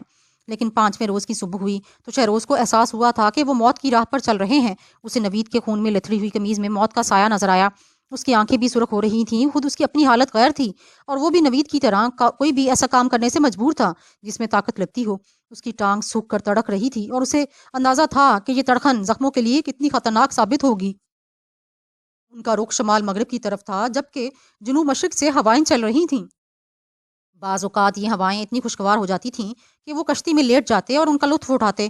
6 روز بھی ہواؤں کی یہی صورتحال رہی اور وہ ہوا سے تازگی حاصل کرتے ہوئے سفر کرتے رہے۔ انہیں صرف یہ اطمینان تھا کہ وہ زمین کی طرف جا رہے ہیں۔ اب ان کی منزل کا کوئی خاص بندرگاہ نہیں، زمین تھی، صرف زمین۔ سوال یہ تھا کہ کیا وہ کبھی زمین تک پہنچ سکیں گے؟ خود شہروز کے پاس اس سوال کا جواب نہیں تھا، بس ایک امید تھی کہ شینا کو یقیناً آس پاس کسی جزیرے کا علم ہے اور وہ اس سمت میں ان کی رہنمائی کر رہی ہے۔ بعض اوقات تو ایسا لگتا تھا جیسے وہ بپھری ہوئی موجوں سے رہنمائی حاصل کر رہی ہو۔ کبھی ایسا لگتا تھا کہ وہ پرندہ دیکھ کر کسی نتیجے پر پہنچی ہو۔ ایسے کسی بھی پرندے کو وہ آنکھوں پر ہتھیلی کا چھجا بنا کر اس وقت تک دیکھتی رہتی جب تک وہ نظروں سے اوجھل نہیں ہو جاتا تھا۔ اگلی شب بھی ہوا کم نہ ہوئی۔ جب وہ کھانا کھا کر فارغ ہوئے تو شینا حسب عادت چند منٹ کے لیے پانی میں اتر گئی، پھر وہ مسکراتی ہوئی واپس آ گئی۔ اس دوران شہروز ساکت لیٹا اور سوچتا رہا کہ شینا کشتی پکڑے ساتھ ساتھ تیر رہی ہے۔ ان کے لیے اب صبح بھی کسی خوشی کا پیغام نہیں لاتی تھی، بس ایک لامتناہی سفر تھا جو جاری تھا۔ بادل بھی اب انہیں دھوپ سے نہیں بچاتے تھے، حالانکہ آسمان ہمیشہ ابر آلود رہتا تھا۔ بعض اوقات وہ کالے بادلوں کی سمت میں سفر کر رہے ہوتے تو انہیں یہ توقع ہوتی کہ یہ کالے بادل ان پر سایہ کر دیں گے، لیکن وہ ان بادلوں تک نہیں پہنچ پاتے تھے۔ لیکن 7ویں صبح گھٹا ٹوپ اندھیرے کے ساتھ ہی بارش شروع ہو گئی۔ پہلے تو وہ بہت خوش ہوئے، انہوں نے اپنے جسموں سے نمک دھویا، لیکن جب بارش نہ تھی بلکہ اور تیز ہو گئی اور انہیں پریشانی ہونے لگی۔ کشتی میں پانی جمع ہو گیا جس کے باعث کشتی نیچے ہونے لگی۔ اس روز مسلسل بارش ہوتی رہی۔ انہوں نے آپس میں زیادہ باتیں نہیں کیں، کیونکہ اب وہ جب کچھ کہنے کے لیے لب وا کرتے تو وہ تڑک جاتے تھے اور بعض اوقات ان سے خون بھی رسنے لگتا تھا۔ ان کے زخموں میں ٹیسیں اٹھ رہی تھیں، ان پر بندھی ہوئی پٹیاں اور ان کے نیچے پتوں کے پھائے تک بھیگ چکے تھے۔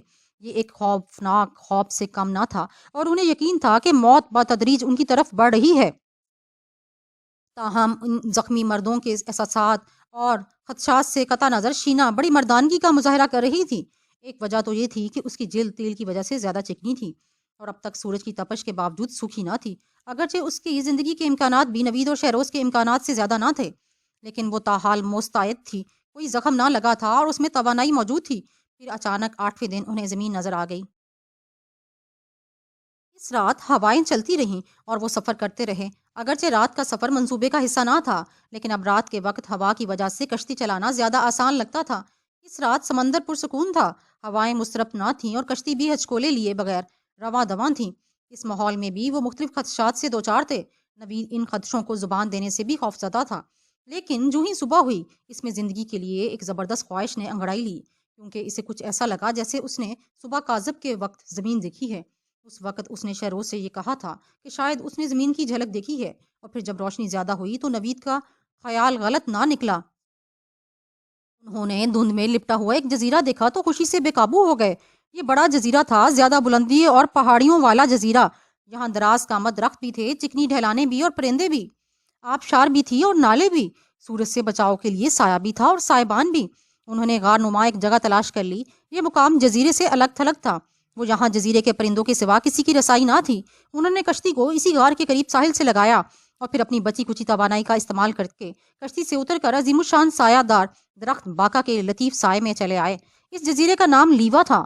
یہ ان کی محض خوش قسمتی تھی کہ وہ اس جزیرے کے سب سے الگ تھلگ علاقے میں اترے تھے۔ ویسے لیوا کے مغربی حصے میں ترمزی قبیلہ آباد تھا اور مشرق میں حملہ آور فیروز۔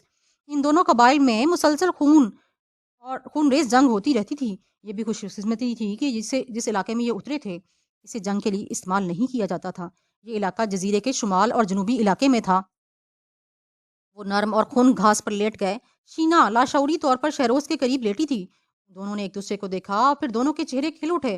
ان کے اوپر درخت کی معلق جڑیں تھیں۔ شہروز کو ایسے عجیب سا سکون کا احساس ہوا کہ اسے فوراً ہی نیند آ گئی۔ پھر جب اس کی آنکھ کھلی تو شینا اور نوید دونوں غائب تھے۔ وہ گھبرا کر کھڑا ہو گیا، لیکن جو ہی وہ اسے کشتی کے قریب نظر آئے تو اسے سکون کی ایک لہر نے مسکرانے پر مجبور کر دیا۔ شینا اور نوید کشتی کو مزید اوپر لا رہے تھے۔ وہ لنگڑاتا ہوا اس کی طرف بڑھ گیا۔ قریب ہی اسے ایک ایسی جگہ نظر آئی جو کشتی چھپانے کے لیے مناسب تھی۔ انہوں نے کشتی وہیں پر روک کر اس کے اوپر جھاڑ جھنکار ڈال دیے۔ انہوں نے کشتی سے کچھ سامان لے کر اسے وادی میں کیمپ لگا لیا جس میں باکا درخت تھا۔ اگلی وادی میں ایک آبشار بہ رہا تھا جس کا پانی ٹھنڈا اور خنک تھا۔ شینا وہاں سے پانی بھر کر لے آئی اور شہروز نے پتھروں کو رگڑ کر آگ لگائی۔ جب شینا الاؤ کے لیے خشک ٹہنیاں چننے کے لیے چلی گئی تو نوید نے خشک و نمکین گوشت اور بسکٹ نکال لیے۔ ان دونوں نے ایک برتن میں رکھ کر الاؤ پر رکھ دیا۔ اسی طرح اس نے ایک خاص مگر اجنبی قسم کا سٹو تیار کر لیا۔ دوپہر سے قبل انہوں نے کھانا کھایا، درختوں کی چھاؤں سے لطف اندوز ہونے لگے۔ پھر نیند نے انہیں آ گھیرا اور پورا دن سوئے، حتیٰ کہ رات ہو گئی۔ پھر ان کی آنکھ اگلی ہی صبح کھلی۔ دونوں مرد اٹھے تو شینا ان کے زخموں کے لیے پتے تلاش کرنے کے لیے جا چکی تھی۔ اس صبح انہوں نے پیٹیاں کھول کر زخم دھوئے۔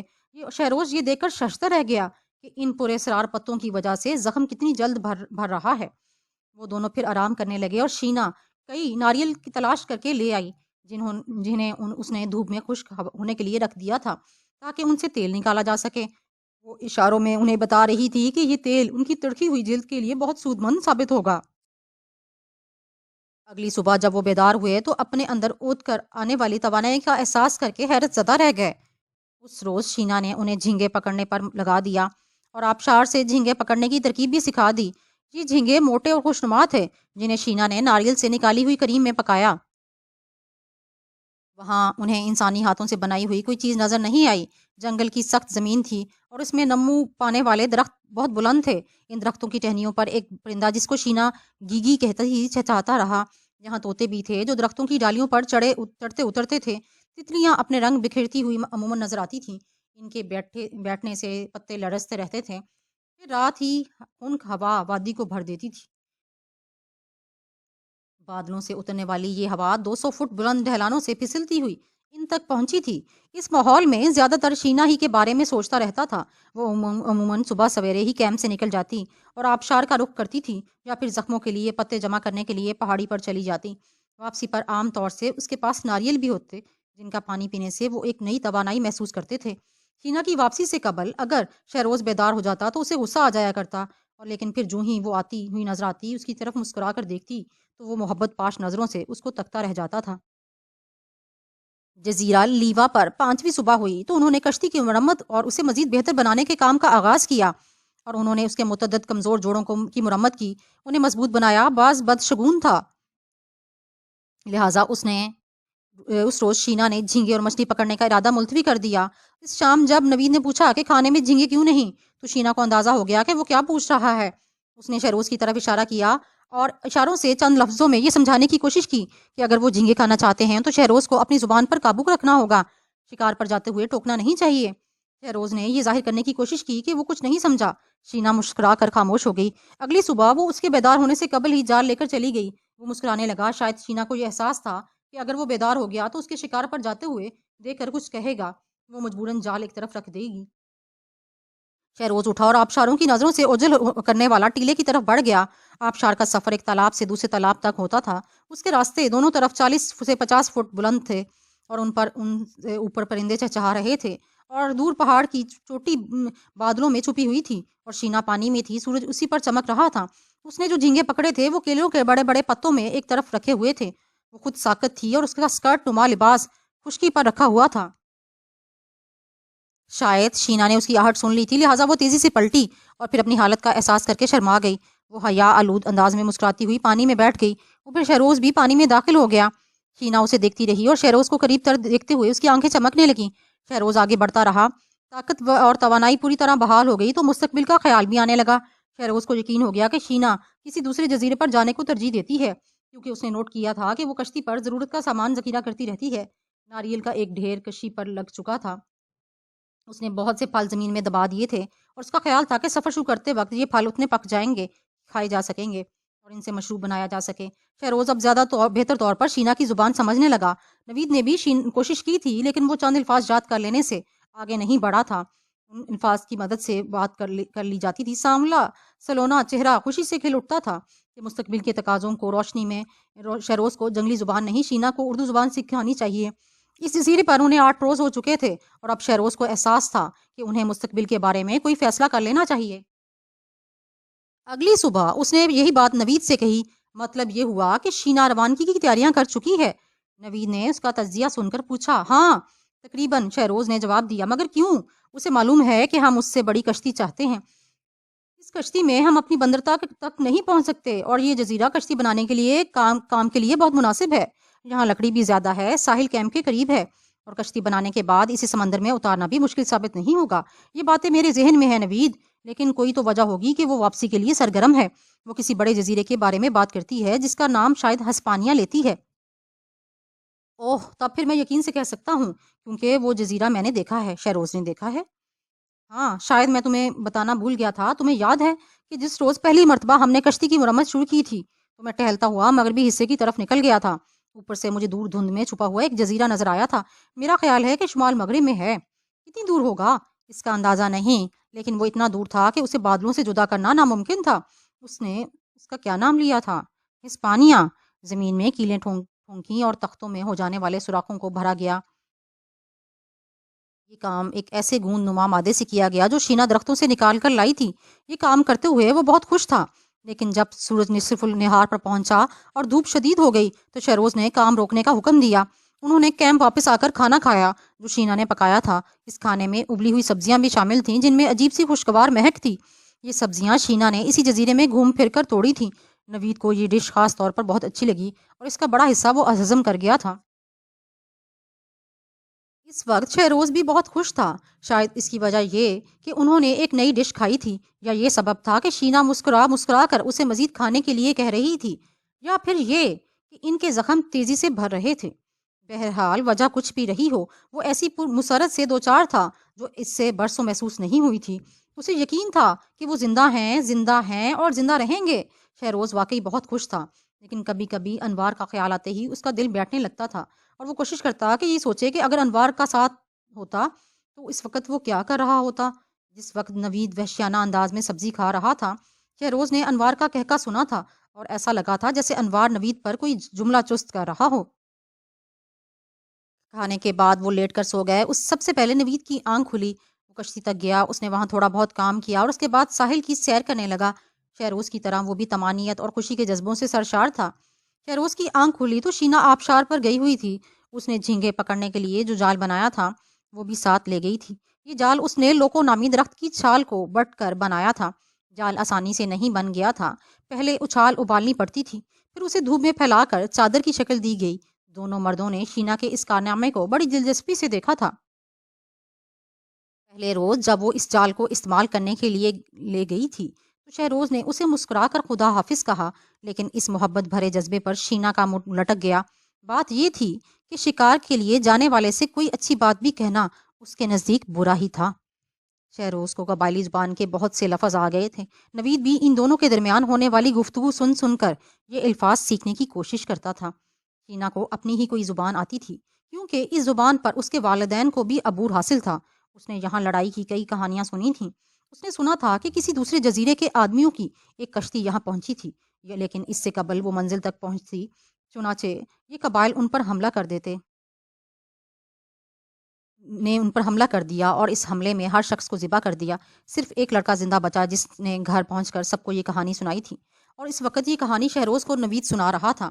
ٹھیک ہے، نوید نے ایک طویل سانس لے کر کہا، لیکن شینا سے یہ تو پوچھو کہ اس جزیرے پر ہمیں دوستانہ جذبات رکھنے والے لوگ مل سکتے ہیں؟ لیکن شینا کے پاس اس اہم سوال کا کوئی جواب نہ تھا۔ اس کا جواب ہمیں بھی نہیں معلوم، نوید نے سر ہلاتے ہوئے کہا۔ ممکن ہے کہ کوئی مدد کرنے کے لیے تیار ہو جائے، شہروز نے دھیرے سے کہا۔ ممکن ہے، اگر ایسے امکانات کتنے ہیں؟ دیکھو، جب ہم شینا کے جزیرے پر اترے تھے تو وہاں کے لوگوں کا رویہ دوستانہ تھا، ہاں، لیکن صرف اس وقت مخالفانہ انداز اختیار کیا تھا جب کپتان نے بندوق چلائی تھی، نوید نے کہا۔ لیکن اگر اس وقت کپتان کا بندوق کا بارود گیلا ہوتا تو پھر کہانی بہت مختلف ہوتی۔ نہیں جناب، ہمیں یہیں قیام کرنا چاہیے جب ہمیں کوئی نہ دیکھ سکے۔ صرف یہی ایک ایسی جگہ ہے جہاں ہم اپنے مطلب کی کشتی تیار کر سکتے ہیں۔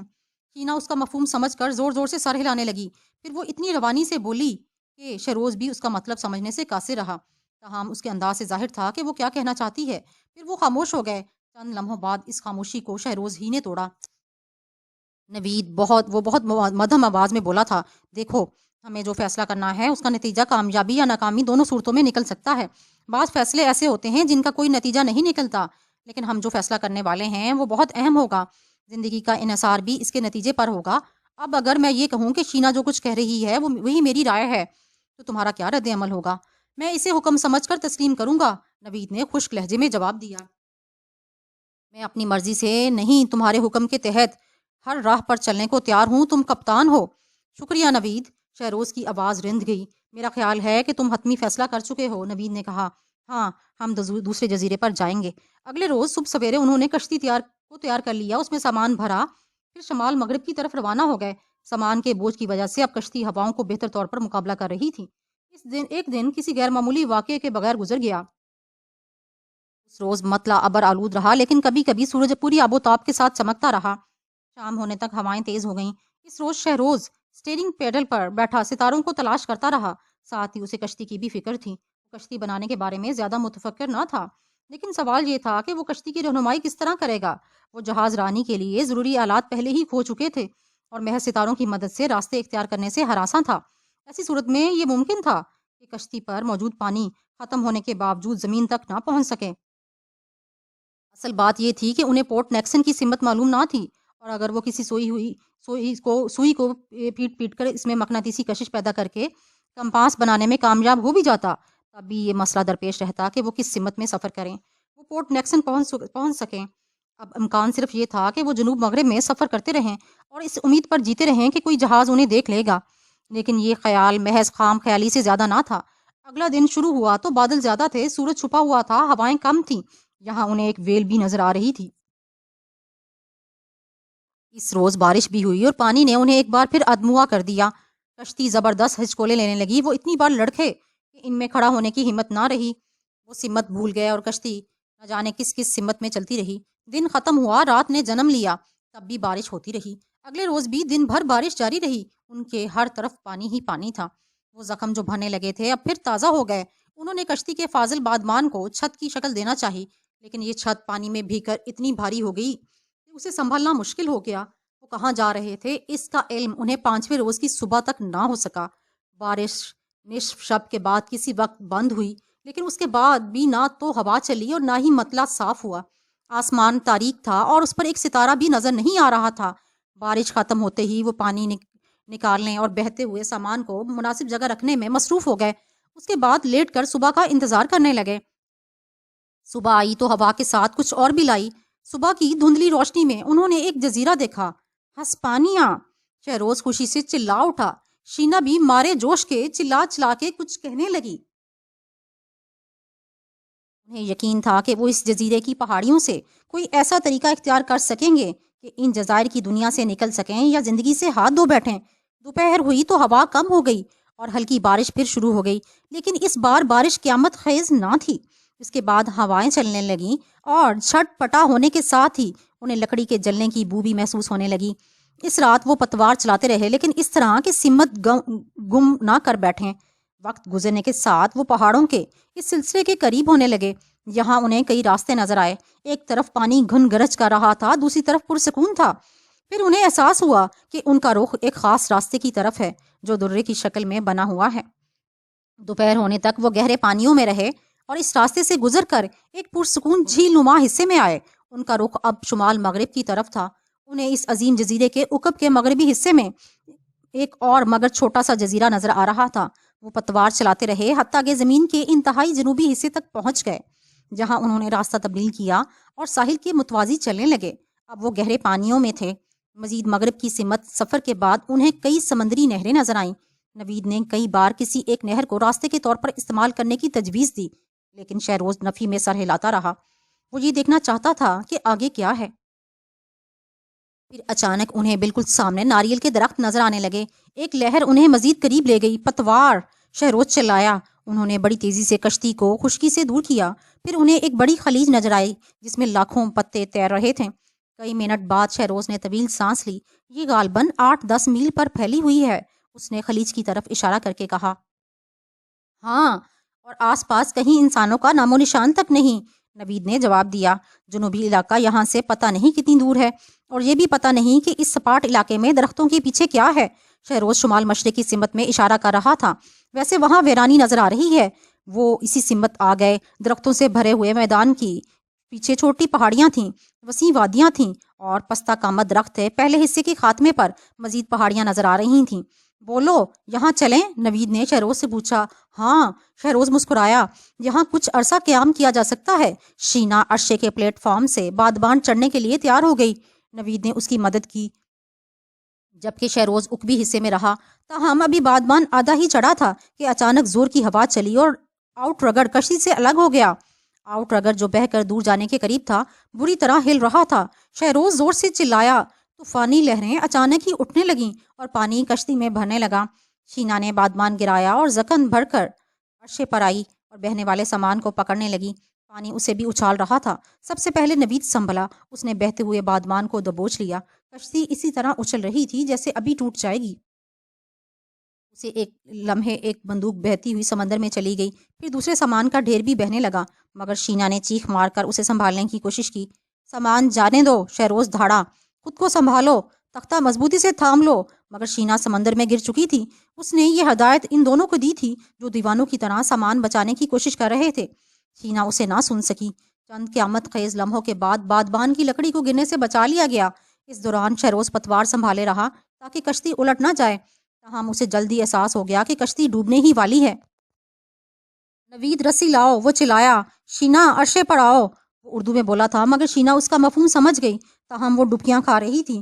یہ رسی لو، نوید نے لڑکی کی طرف رسی اچھال دی۔ شینا اس وقت آؤٹ رگر کے قریب تھی۔ اس نے رسی تھام لیا۔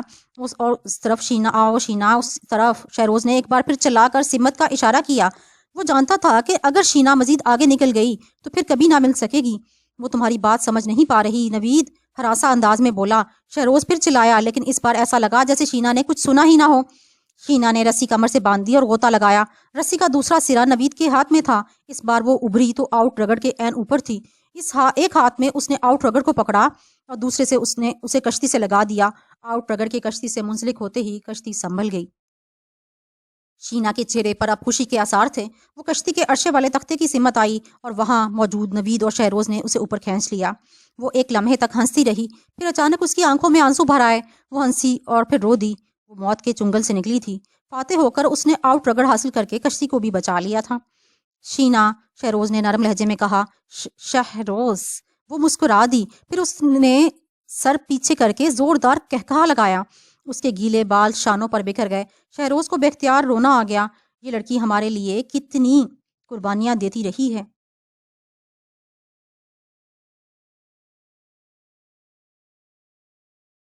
انہوں نے کشتی سے پانی نکالا، ٹوٹ پھوٹ کی مرمت کی، پھر روانہ ہو گئے۔ جھٹ پٹ کے وقت اچانک تینوں اچھل پڑے۔ انہوں نے آنکھیں مل مل کر دیکھا۔ ان کے سامنے ایک دریا تھا جس کے 4 منہ تھے۔ انہوں نے کشتی ان میں سے ایک پر ڈال دی۔ وہ ہنس رہے تھے، کہکہے لگا رہے تھے، رو رہے تھے، مسکرا رہے تھے۔ ان کے قریب ساحل پر پھولوں کی بہار تھی اور وہ جانتے تھے کہ اب وہ محفوظ ہیں۔ دریا کا مل جانا ان کے نزدیک زندگی کی علامت تھی۔ انہیں علم تھا کہ اب وہ جنگلیوں کی دنیا سے نکل چکے ہیں، مہذب علاقے میں داخل ہو چکے ہیں، اور یہ کہ اب ماہی گیروں کی کسی بھی بستی میں انہیں مدد مل سکتی ہے۔ وہ دور لگے ہوئے اس بورڈ کو 1 روز بعد ہی دیکھ سکے جس پر لکھا تھا، کشتیوں کی مرمت یہاں کی جاتی ہے۔